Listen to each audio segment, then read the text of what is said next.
তো এখন আমরা দেখব হচ্ছে ইনসার্টের কাজ। ইনসার্টে মূলত প্রথমে যখন আমরা আসলেই দেখা যাবে কভার পেজ থেকে এখানে অনেক ধরনের ডিফল্ট কভার পেজ দেয়া আছে। যদি এই ধরনের কভার পেজ ব্যবহার করতে চান, জাস্ট কভার পেজে ক্লিক করে যেই কভার পেজটা ব্যবহার করতে যাচ্ছেন তেমন একটা পেজ এখানে ক্লিক করে দিবেন, এটা এখানে চলে আসবে। তারপরে আপনার প্রয়োজনীয় যেই লেখাগুলো লিখতে চান এখানে লিখে দিতে পারেন, এখানে যেই টাইটেল দিতে চান সেটা টাইটেল দিতে পারেন, অথবা এই ছবিতে আইসে ছবিও পরিবর্তন করতে পারেন। তো এই ধরনের টুকটাক কাজগুলো এখান থেকে করা যায় আর কি। তো কেউ প্রয়োজন মনে করলে করতে পারেন, না প্রয়োজন মনে করলে নাই। আমরা এগুলো নিজে থেকেও পরবর্তীতে হয়তো বা তৈরি করে নিয়ে নিতে পারবো। তো যাই হোক, আমি Ctrl Z প্রেস করে আমি আগের অবস্থায় ফিরে আসলাম। এরপর আছে কি ব্ল্যাঙ্ক পেজ, মানে আমরা যদি একটা খালি পৃষ্ঠা চাই, এখানে মোট পেজ হচ্ছে আমাদের কয়টা? একটা। তো এখানে এসে কার্সর রেখে, মনে করেন এখানে কার্সর রেখে এই যে শেষের যে একটা এতটুকু লেখা আছে, এই এতটুকু লেখার সামনে এখানে কার্সর রেখে জাস্ট আমরা যদি এখান থেকে ইনসার্টে এসে ব্ল্যাঙ্ক পেজ ক্লিক করি, তবে যার আগে কার্সর আছে কি হবে, ওর আগে একটা ব্ল্যাঙ্ক পেজ দিবে, তারপর ওই লেখাটাকে নিয়ে যাবে, রাইট? তাহলে সেই ক্ষেত্রে কী করছে, যেহেতু ওই লেখার আগে কার্সর ছিল, ওই লেখাটার আগে আমাদের কি করছে, একটা ব্ল্যাঙ্ক পেজ বা খালি পৃষ্ঠা তৈরি করছে। এরপরে আমাদের কি করছে, আরেকটা নতুন পেজে কিছু লেখা নিয়ে আসছে। ক্লিয়ার? আচ্ছা, তো এইভাবে করে আমরা কি করতে পারবো, ব্ল্যাঙ্ক পেজ তৈরি করতে পারবো। এরপরে আসে হচ্ছে পেজ ব্রেক, মানে আমাদের এই পৃষ্ঠাটা ভেঙে যদি আমরা নিচের পেজে নিয়ে আসতে চাই, জাস্ট এখানে কার্সর রেখে পেজ ব্রেকে ক্লিক করলে কী হবে, এই পৃষ্ঠা ভেঙে আমাদের নিচের পৃষ্ঠায় নিয়ে আসছে, রাইট? তো এইভাবে করে আমরা পেজ ব্রেক করেও কাজ করতে পারি। এরপরে এখানে কার্সর রেখে টেবিলে ক্লিক করব। কোথায়? টেবিল। আমরা যদি আমাদের এই ডকুমেন্টে কোনো ছক নিয়ে নিতে চাই, তবে সেই ক্ষেত্রে টেবিলে ক্লিক করে আমরা এখান থেকে ম্যানুয়ালভাবেও টেবিল নিয়ে নিতে পারি। ওকে, এখানে টেবিল আসছে, এইভাবে করে কোথায় ইনসার্ট টেবিল থেকে এখান থেকে ম্যানুয়ালভাবে টেবিল ড্র করে নেওয়া যেতে পারে। ওকে, আসছে। তো এইভাবে করে নেওয়া যায়, অথবা এখানে আমরা জাস্ট ইনসার্ট থেকে টেবিল থেকে কি আছে, যেখানে ইনসার্ট টেবিল, আমি যেই কয়টা কলাম বা যেই কয়টা র নিতে চাচ্ছি সেগুলো এখানে লিখে দিয়েও নিতে পারবো। লাইক মনে করেন এখানে দিলাম হচ্ছে 4টা কলাম এবং হচ্ছে 3টা রো, 4টা কলাম 3টা রো। এরপরে ফিক্সড কলাম ওয়াইজ অটো, মানে এটা অটোমেটিক্যালি আমাদের কি হবে, টেবিলটা আসবে।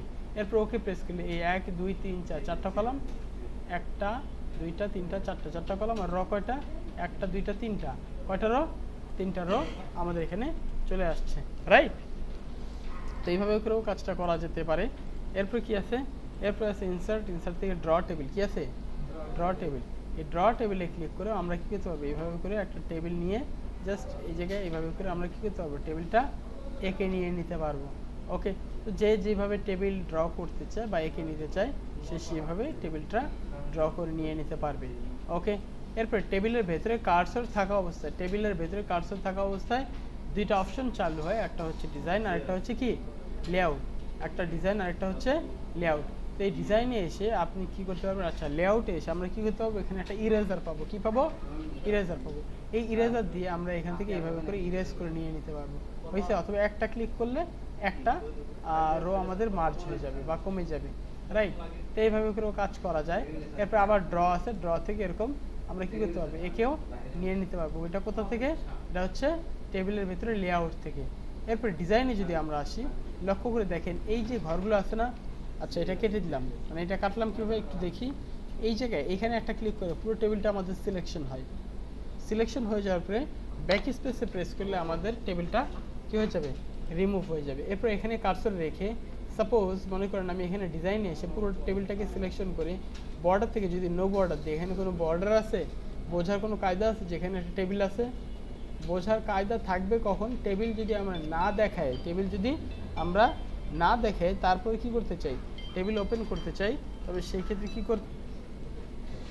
তো টেবিলকে হাইড রেখে যদি আমরা কাজ করতে চাই, তবে সেই ক্ষেত্রে টেবিলের ভেতরে কার্সর থাকা অবস্থায় দুইটা আমাদের অপশন চালু হয়, একটা হচ্ছে ডিজাইন আর একটা হচ্ছে লেআউট। তো ডিজাইনে ক্লিক করে যদি আমরা এখানে এসে কি করি, দুঃখিত, লেআউটে এখান থেকে ভিউ গ্রিড লাইন্স, কোথায় ভিউ গ্রিড লাইন্স, এখানে ক্লিক করি, তবে সেই ক্ষেত্রে আমাদের এরকম একটা ডটেড একটা এরিয়া আসছে, টেবিল নাই কিন্তু টেবিলের মতো একটা ডটেড এরিয়া এখানে চলে আসছে।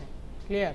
আবার এখানে পুরোটাকে সিলেকশন, মানে এটা কিন্তু প্রিন্টে আসবে না। আমরা যদি ফাইলে এসে প্রিন্টে ক্লিক করি, এটা আসছে, হ্যাঁ আসেনি। তো এইভাবে করে আমরা চাইলে কাজ করে নিয়ে নিতে পারবো। এরপর আবার এই জায়গায় এসে যদি পুরো টেবিলটাকে সিলেকশন করে বর্ডার থেকে অল বর্ডার দিই, চারপাশে আমাদের কি হবে, এরকম বর্ডার চলে আসবে, রাইট। এরপর আবার এখানে কার্সর রেখে ট্যাবে প্রেস করলে আমাদের নিচে নিচে ঘর তৈরি হয়ে গেছে। পুরোটাকে একসাথে সিলেকশন করে বা এখানে এই এতটুকু লেখাকে সিলেকশন করে শেডিং থেকে এখানে কি আছে, আমাদের যেমন একটা কালার অ্যাপ্লাই করতে চাই তেমন একটা কালার অ্যাপ্লাই করে নিয়ে নিতে পারবো। ওকে, আবার পুরো টেবিলটাকে সিলেকশন করে এখানে কি আছে, টেবিল স্টাইল। এই জায়গায় অনেক ধরনের স্টাইল আছে, যে স্টাইলটাকে নিতে চাই তেমন একটা স্টাইলে একটা ক্লিক করলাম, চলে আসছে। এবার যদি এখানে কি আছে, হেডার রোকে আনচেক করলে হেডারে কোনো রো আছে নাই, চেক মার্ক দিলে একটা রো চলে আসছে। এরপর ফার্স্ট কলাম যদি আমরা এখানে আচ্ছা টোটাল রোতে যদি চেক মার্ক দিই, টোটাল রোতে এরকম ডাবল লাইন হয়ে গেছে, আনচেক করলে থাকবে না। এরপর ব্যান্ডেড রো করলে আমাদের রোগুলোর যে একটা ডিফারেন্ট একটা কালার ছিল, এটা কি এখন আর আছে? ব্যান্ডেড রো আনচেক করলে থাকবে না, চেক মার্ক দিলে আসবে। ওকে, লাস্ট কলাম আবার ব্যান্ডেড কলামে ক্লিক করলে এরকম আমাদের ব্যান্ডেড হয়ে যাবে, কলামগুলো কি হয়ে যাবে, ব্যান্ডেড হয়ে যাবে। আবার লাস্ট কলামে আনচেক করলে লাস্ট কলামে থাকবে না। ওকে, তো যাই হোক এরকম কিছু স্টাইল এখান থেকে অ্যাপ্লাই করা যেতে পারে, তবে আমরা আমাদের নিজেদের ইচ্ছা মতো অল বর্ডার দিলাম, চারপাশে বর্ডার চলে আসলো। শেডিং থেকে নো কালার দিব, কোনো শেডিং নাই। যদি আমরা দিতে চাই পুরোটাকে একসাথে সিলেকশন করে শেডিংয়ে এসে যে কালারটা দিতে চাই তেমন একটা কালার দিতে পারি। ওকে, এরপরে হচ্ছে এখানে বর্ডার পেইন্টার আছে, বর্ডার পেইন্টারে ক্লিক করে আমরা কি করতে পারবো, এখানে আমাদের অনেক ধরনের বর্ডার স্টাইল আছে, যে ধরনের বর্ডার স্টাইল অ্যাপ্লাই করতে চাই সেই ধরনের বর্ডার স্টাইল নিলাম। পেন কালারে এসে যেই কালারটা অ্যাপ্লাই করতে চাই তেমন একটা কালার দিয়ে এখান থেকে এই থেকে এতটুকু একটু টেনে দিলাম, হয়েছে। তো এইভাবে করে আমরা কি করতে পারবো, এটাকে তৈরি করে নিয়ে নিতে পারবো। এরপর যদি আমরা অন্য কোনো স্টাইলেও অ্যাপ্লাই করতে চাই তাও করা যায়। তো এই হচ্ছে মোটামুটি আমাদের ডিজাইনের বিষয়াদি। পুরোটাকে আবার সিলেকশন করে বর্ডার থেকে যদি নো বর্ডার করি, কোনো বর্ডার নাই, আর এখানে সিম্পল একটা বর্ডার দিলাম এটা, আর কালারটা দিলাম হচ্ছে ব্ল্যাক। এরপরে বর্ডারে এসে অল বর্ডারে ক্লিক করলে চারপাশে যেমন বর্ডার আমরা দিয়ে রাখছিলাম তেমন বর্ডার অ্যাপ্লাই হয়ে যায়। ওকে, তো এইভাবে করে কাজ করা যায়। এরপরে আছে হচ্ছে লেআউটে এসে এখানে কি আছে, সিলেক্ট, কোথায় সিলেক্ট থেকে সিলেক্ট সেলে ক্লিক করলে একটা ঘর সিলেকশন হবে। তো এখানে সিলেক্টে এসে সিলেক্ট কলামে ক্লিক করলে সম্পূর্ণ একটা কলাম সিলেকশন হবে। আবার সিলেক্টে এসে সিলেক্ট রতে প্রেস করলে এখানে কার্সর রেখে সিলেক্ট থেকে সিলেক্ট রতে ক্লিক করলে একটা পুরো সিলেকশন হয়। আবার এখানে এসে সিলেক্ট থেকে সিলেক্ট টেবিলে ক্লিক করলে পুরো টেবিলটা সিলেকশন হয়। এইভাবে করে সিলেকশন করা যেতে পারে। এরপরে এখানে কার্সর রাখা অবস্থায় প্রপার্টিজে ক্লিক করে যদি টেবিল প্রিফার্ড ওয়াইড এই জায়গায় চেক মার্ক দিয়ে যদি আমি এখানে একটা ওয়াইড দিয়ে দিই, সাপোজ দিলাম হচ্ছে 3 ইঞ্চ, মানে 3 ইঞ্চিতে সেন্টারে চলে আসবে আমাদের পুরো টেবিলটা, 3 ইঞ্চিতে সেন্টারে চলে আসছে। আমি যদি এখানে এসে প্রপার্টিজে এসে আবার কি করি, এখানে সাপোজ 4.5 দিয়ে এরপরে ওকে প্রেস করে দিই, পুরো টেবিলটা আমাদের 4.5-এ চলে আসছে। এইভাবে করেও নেওয়া যেতে পারে। এরপরে আছে প্রপার্টিজ, কি আছে র থেকে স্পেসিফাই হাইট, এটা যদি একটা হাইট দিতে চাই সাপোজ 2 ইঞ্চি দিয়ে ওকে প্রেস করে দিলাম, 2 ইঞ্চ চলে আসছে। এরপর আবার প্রপার্টিজ থেকে এখান থেকে কি আছে 1 ইঞ্চি দিয়ে ওকে প্রেস করলাম, 1 ইঞ্চি হয়ে গেছে। তো এরপরে আছে হচ্ছে কলাম থেকে হচ্ছে প্রিফার্ড ওয়াইড, এখন মনে করেন এটা 2 দিলাম, এরপর ওকে প্রেস করলাম, তাহলে আমাদের 2 ইঞ্চি এই কলামটা হয়ে গেছে। ওকে, তো এইভাবে করে প্রপার্টিজের ব্যবহার করা যেতে পারে। এরপরে সেল আছে, সেল এটাকে সেন্টারে যদি দিতে চাই ওকে প্রেস করি, এই সেলের কার্সরটা সেন্টারে আসছে। আচ্ছা, এরপরের কার্সরটা আবার টপে না, আবার এখান থেকে প্রপার্টিজে এসে যদি বটমে দিয়ে ওকে প্রেস করি, এটা কি বটমে আসছে কার্সরটা। এইভাবে করে নেওয়া যায় চাইলে। এরপর আবার এখানে আছে হচ্ছে ড্র টেবিল দিলে এরকম আমাদের টেবিলটা ড্র করার অপশন আমরা পেয়ে যাব। এরপরে আসা হচ্ছে আবার ইরেজার, একটা করে ক্লিক করলে একটা করে আমাদের কি হবে, টেবিল মুছে যাবে। ওকে, এরপর আসা হচ্ছে এখানে কার্সর রেখে যদি আমরা ডিলেটে ক্লিক করে ডিলেট কলাম ক্লিক করি অথবা রোতে ক্লিক করলে রোতে ক্লিক করলে রো ডিলেট হয়। আবার এখানে এসে ডিলেট কলামে ক্লিক করলে কলাম ডিলেট হবে। ডিলেট সেলে ক্লিক করলে shift cell left okay press করে দিলে আমাদের একটা কি যেই সেল আছে সেই সেলটা চলে যাবে। আবার এখানে ডিলেট টেবিলে ক্লিক করলে পুরো টেবিলটাই ডিলিট হয়ে যায়। আমি কন্ট্রোল জেড বা আনডু করে এটাকে ফিরিয়ে নিয়ে আসলাম। এরপর আবার এখানে এসে কি আছে, ইনসার্ট অ্যাবভ, এই ঘরের ওপরে যদি আমরা আরেকটা ঘর নিতে চাই ইনসার্ট অ্যাবভে ক্লিক করলে আরেকটা কি ঘর আসছে এখানে তবে এটার ভেতরকার কালারটা যদি না আসে, বর্ডার ডিজাইনে এসে বর্ডার থেকে অল বর্ডার চেক মার্ক দিলে বর্ডার চলে আসছে। ওকে, আবার ইনসার্ট লেফটে দিলে বাম পাশে ঘর আসে, রাইট। ইনসার্ট লেফটে দিলে বাম পাশে ঘর আসবে, আবার এখানে কার্সর রেখে ইনসার্ট রাইটে দিলে ডান পাশে ঘর আসবে। ওকে, তো এইভাবে করে নেওয়া যেতে পারে। এরপরে কি আছে, মনে করেন 2 বা তার অধিক ঘরকে একসাথে সিলেকশন করে, 2 অথবা তার অধিক ঘরকে একসাথে সিলেকশন করে মার্জ সেলে যদি ক্লিক করা হয়, এই কটা ঘর মিলে একটা ঘর হয়েছে।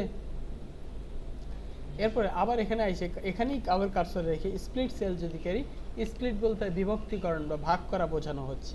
মানে এই ঘরটাকে যদি আমি কয়েকটা ভাগে ভাগ করতে চাই, তাও আমরা এখানে চাইলে করে নিয়ে নিতে পারবো। ওকে, তো এখানে কার্সর রেখে স্প্লিট সেল, সাপোজ 2টা কলাম আর হচ্ছে 2টা রো, 2টা কলাম দিলাম, 2টা রো দিয়ে ওকে প্রেস করে দিলে আমাদের এখানে 2টা কলাম, একটা কলাম 2টা কলাম এবং একটা রো 2টা রো, সরি একটা কলাম 2টা কলাম, একটা রো 2টা রো হয়েছে। এইভাবে করে আমরা 2টা কলাম এবং 2টা রোতে এটাকে তৈরি করে নিয়ে নিতে পারবো। ঠিক আছে, আচ্ছা আচ্ছা। তারপরে এখানে কার্সর রেখে আমরা যদি এই জায়গায় কী করি, অটোফিল, সাপোজ এখান থেকে এতটুকুকে আবার সিলেকশন করে ডিলিট করে দিই। এখানে কার্সর রেখে যদি আমরা কি করি, লেআউট থেকে এখানে কি আছে অটোফিল থেকে অটোফিট টু কন্টেন্ট, মানে আমরা এখানে লিখবো আর আমাদের কি হবে, ঘরটা বৃদ্ধি পাবে বা বড় হবে। আবার এখানে কার্সর রেখে যদি কী করি, এই জায়গায় কার্সর রেখে এই জায়গায় পুরোটাকে সিলেকশন করে এখানে অটোফিট টু উইন্ডো যদি দিই, পুরোটা আমাদের উইন্ডো জুড়ে চলে আসবে। ওকে, মানে পুরো জায়গাটা কভার করে চলে আসবে। ঠিক আছে, এরপর আবার এখানে কার্সর রেখে সাপোজ এই জায়গায় কার্সর রেখে যদি আমি হাইট বাড়ে এবং এরপরে যদি হোয়াইট বাড়াতে চাই, হোয়াইট বাড়বে, হোয়াইট কমাতে চাইলে হোয়াইটটা আমরা এখানে কমাতেও পারবো অথবা লিখেও কমাতে পারবো। সাপোজ এখানে 2 দিলাম, এন্টার প্রেস করলাম, এভাবে করে লিখেও কমানো যায়। আবার পুরো টেবিলটাকে একসাথে সিলেকশন করে সবগুলো রো এবং সবগুলো কলাম যদি একই সাইজের নিতে চাই, এখান থেকে এসে ডিস্ট্রিবিউট রোতে ক্লিক করলে সবগুলো রো একই সমান, ডিস্ট্রিবিউট কলামে ক্লিক করলে সবগুলো কলাম এক সমান। ওকে, এইভাবে করে কাজ করা যেতে পারে। এরপরে কি আছে, সাপোজ এখানে মনে করেন এতটুকু লিখলাম, লিখে যদি আমরা টপ সেন্টার দিলাম, top centre, top right, centre left, centre right, bottom left, bottom centre, bottom right, এরকম আমরা চাইলে কী করতে পারবো, এটার যে পজিশন আছে পজিশনটা আমরা পরিবর্তন করে দিয়ে দিতে পারবো। ওকে, ঠিক আছে। এরপর কি আছে, টেক্সট ডিরেকশন থেকে যেমনটা আমরা টেক্সট ডিরেকশন দিতে চাই তেমনটা করতে পারি। তো লক্ষ্য করে দেখেন, এখানে যখন আমরা সিলেকশন করতেছি এই এতটুকু জায়গা কি থাকে, আমাদের ফাঁকা থাকে না। এই এতটুকু জায়গা যদি আমরা ফাঁকা না রাখতে চাই বা এখানে মার্জিন, এটাকে বলা হয় মার্জিন, সেল মার্জিন, এই সেল মার্জিন না রাখতে চাই, এখানে এসে সেল মার্জিন 0.08, 0.02 দিয়ে এরপর হচ্ছে রাইট সাইডেও 0.02 দিয়ে ওকে প্রেস করে দিলাম। তো আমাদের সেল মার্জিন কি কমে গেছে না? এটা আগে বেশি জায়গায় নিত, এখন কম জায়গায় নিচ্ছে। তো এইভাবে করেও কাজটা করা যেতে পারে। এরপরে পুরোটাকে, আচ্ছা এগুলোকে আবার এগুলোকে সিলেকশনকে কেটে দিই।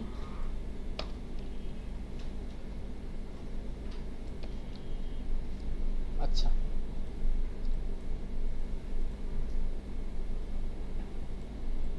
এরপর মনে করেন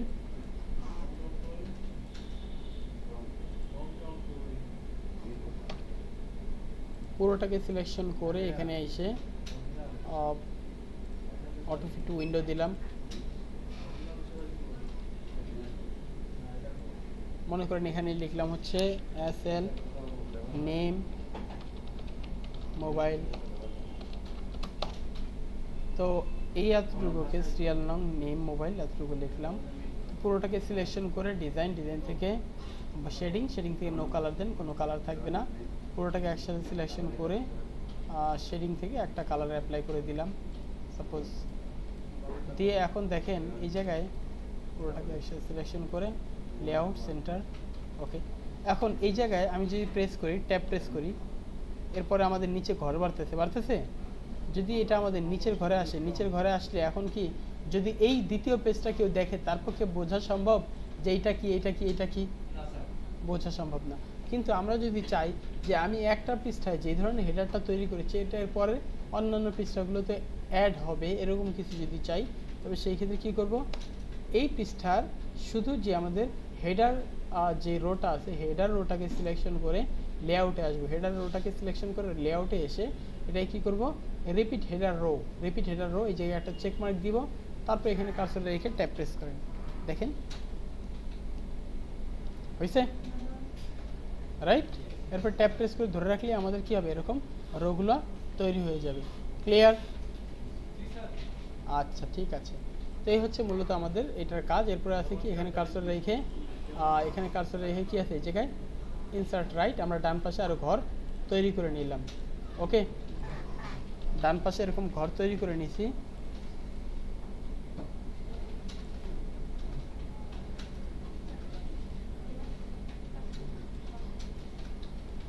এখানে এসে ডিজাইন থেকে বর্ডার থেকে নো বর্ডার দিলাম, সরি নো বর্ডার না, শেডিং থেকে নো কালার দিলাম, কোনো কালার নাই।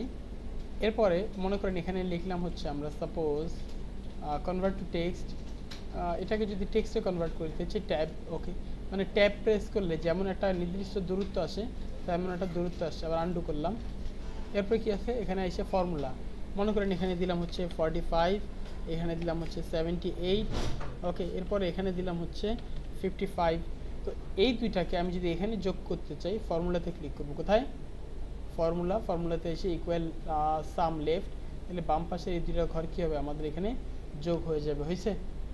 আবার এই দুইটাকে যদি এখানে যোগ করতে চাই, তাহলে এখানে কার্সর রেখে কী করব, ফর্মুলা ইকুয়াল সাম অ্যাবভ, ব্র্যাকেটে লেখা থাকবে হচ্ছে অ্যাবভ, তাহলে উপরেরগুলো এর নিচে যোগ হয়েছে। এইভাবে করে যোগ করা যায়।